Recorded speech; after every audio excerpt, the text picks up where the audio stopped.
This is Judge Joe Brown, and we're listening to We All Be News. News-free Dixie for the 21st century.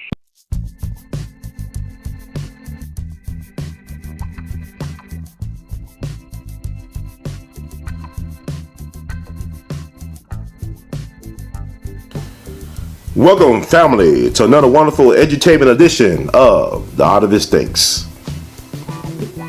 Today's show, I'll talk about the Otis Byrd hanging, lynching, suicide, whatever you want to call it, that happened in Mississippi last March. His body was discovered after being missing for several days.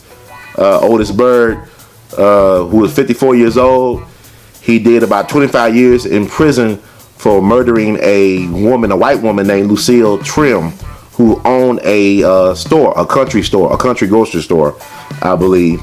For $101 of all things. He spent like 25 years in jail, was paroled in 2006. By all accounts, he did not get in trouble, kept to himself. Allegedly, he was dropped out at a casino on March 2nd. Allegedly, he was dropped out at a casino on March the 2nd and was not seen and was reported missing on March the 8th.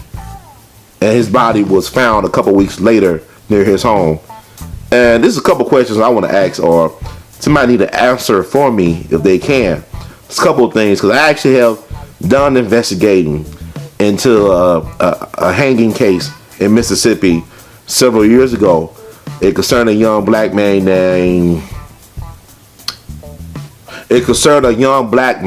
named Frederick Jermaine Carter, who was found hanging from a tree in Greenwood, Mississippi, in LaFleur County, back in December of 2010.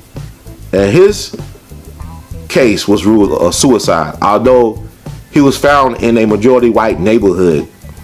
And the coroner said that he was dead for at least, I believe, 24 to 48 hours. But people who would normally walk back there's a dog kennel back there as well, so people would normally walk that area in the woods, which is near a white neighborhood. They didn't see anybody hanging from the tree that morning. His body was not discovered hanging until that noon, around noontime, around 12 o'clock, 12:30. So that's very strange. And they said that was a suicide, although he was missing for about, I believe, 2 days. He was reported missing. But I got all that. You can go to a YouTube channel and check out some of the stuff I did with Frederick Jermaine Carter. I interviewed the county sheriff, the DA, the county coroner, his family, and other people as well who were involved in the investigation of that tragic case. And I still don't believe to this day that it was a suicide, because it just don't make any sense. But even with Otis Byrd, they say they found him hanging from a tree near his home. He was hanging with a bed sheet around his neck from a tree badly decomposed. And I asked this, how come nobody was able to spot that body hanging behind his home? Why did the family? My thing is thinking that's common sense. I don't know what happened with the family or friends. I'll be searching the property as well. It's like his body would have came up before it came up, later in the month. It's like would have came up earlier if he was just hanging from that tree in the back of his home. And also, there's a couple of things. Now, he went to jail for capital murder. He was convicted of capital murder. He killed a white woman named Lucille Trim, who owned a country grocery store. Now, what's interesting is that this is Mississippi. And for him to kill a white woman and get out of jail almost 30 years later is kind of interesting, because it's Mississippi. Because normally, if you are a person in a capital trial in Mississippi and they find you guilty, you probably will stay in jail for life or probably get on death row.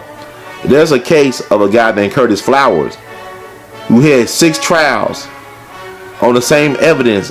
It was a capital murder trial. They say he killed 4 people at his former employer's place back in the late 90s, but there's no evidence connecting him to the scene of crime.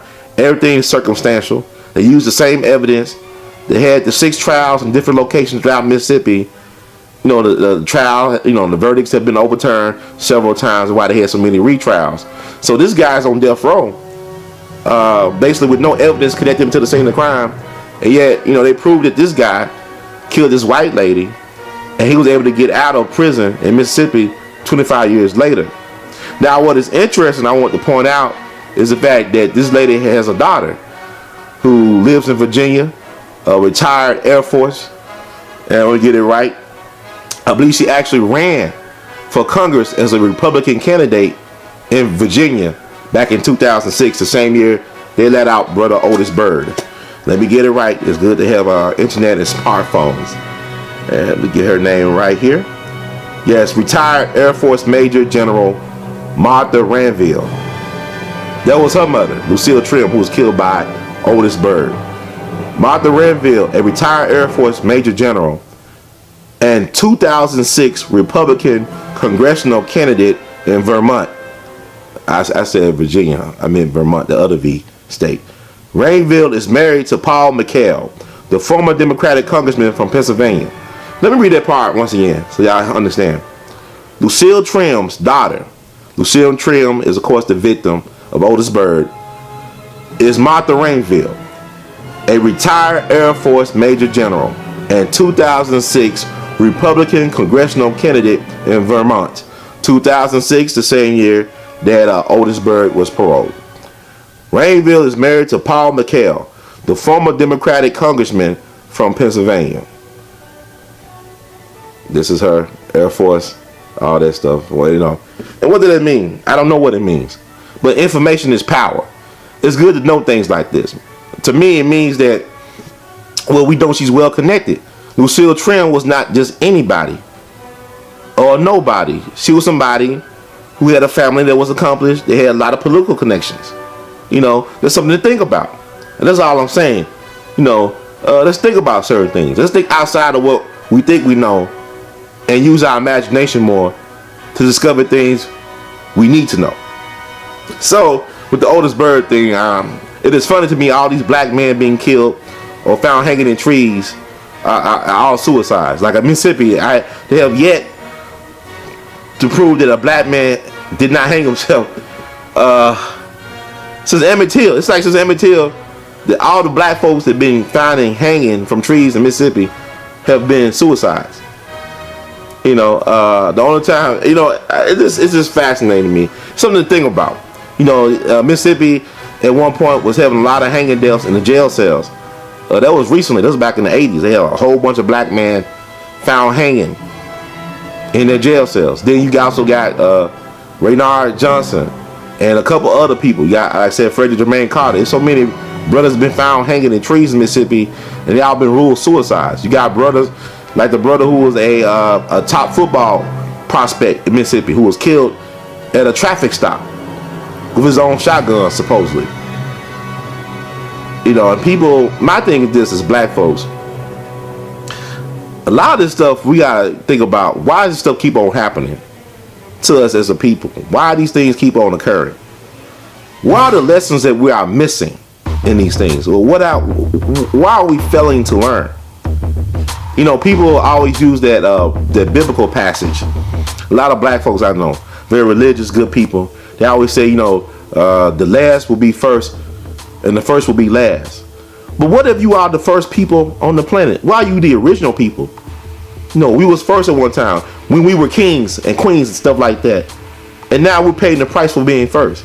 You ever thought about that? Anybody ever think about that? Something food for thought. But concerning the Otis Byrd case, let's go online and look this stuff up. This is very interesting.